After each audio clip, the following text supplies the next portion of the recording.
I think urban gardening is really important. I think first off, it builds community and allows people to get out and interact with their neighbors. I think it's really important for people to have a reason to be outside and have a really positive interaction with their community in that way. And I also think seeing a project like gardening or a community garden to start from finish and seeing fruits of your labor like you do when you're gardening in a community garden is really productive. And then I also think it's extremely important for low-income folks and folks in the inner city to have access to nutritious, fresh foods. And I think that's something that we see happen from community gardens. And as a city council person, I'm extremely invested in my community, and I definitely want to see more investment in urban gardens in the future in Providence.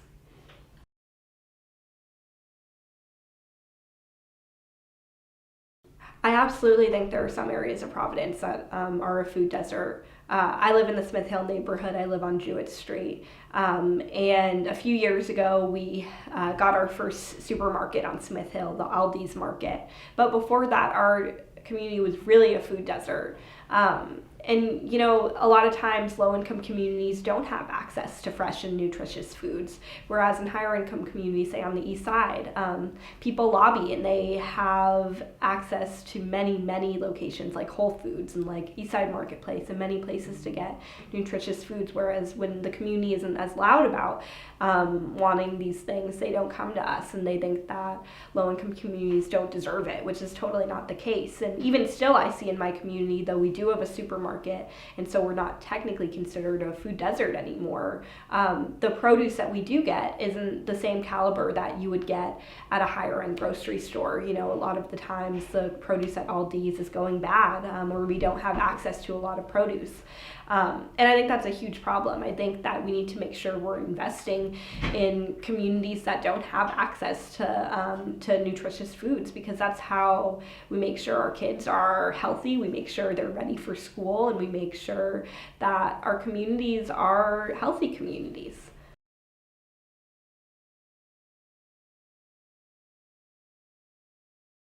I think educating folks in our communities about the need to eat nutritiously and eat fresh foods is really important. A lot of times it's easier when there is no really convenient way to get fresh foods because the neighborhood may be a food desert. It's convenient to just eat processed foods or eat foods that aren't as healthy. And so I think educating people and offering an alternative like urban gardening and trying to ask for and lobby for fresher foods and places that sell fresh, affordable food is really important. And that's the best way to educate people, is to draw attention, draw awareness, start conversations about what fresh food can do to people and what it means to have a healthy community.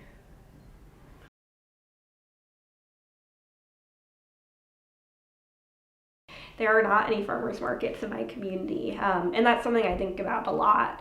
You know, the east side has a farmers market. The west end, which is gentrifying very quickly in Providence, has gotten a farmers market, and so it's a double-edged sword. Yes, we deserve affordable fresh foods, but with farmers markets sometimes comes this idea that the neighborhood is gentrifying. And so I've been thinking a lot about how we make sure that my neighbors and my neighborhood get access to fresh, affordable foods, but we're doing it without sacrificing, our housing costs and sacrificing the current residents, because, people see farmers markets and then suddenly $5 coffee shops and avocado toasts follow. So I think it's really important to be really intentional about how we do make a neighborhood better and how we include people that live in the neighborhood in these conversations. I want to make sure that if we do, ask a farmer's market to come into my community on Smith Hill,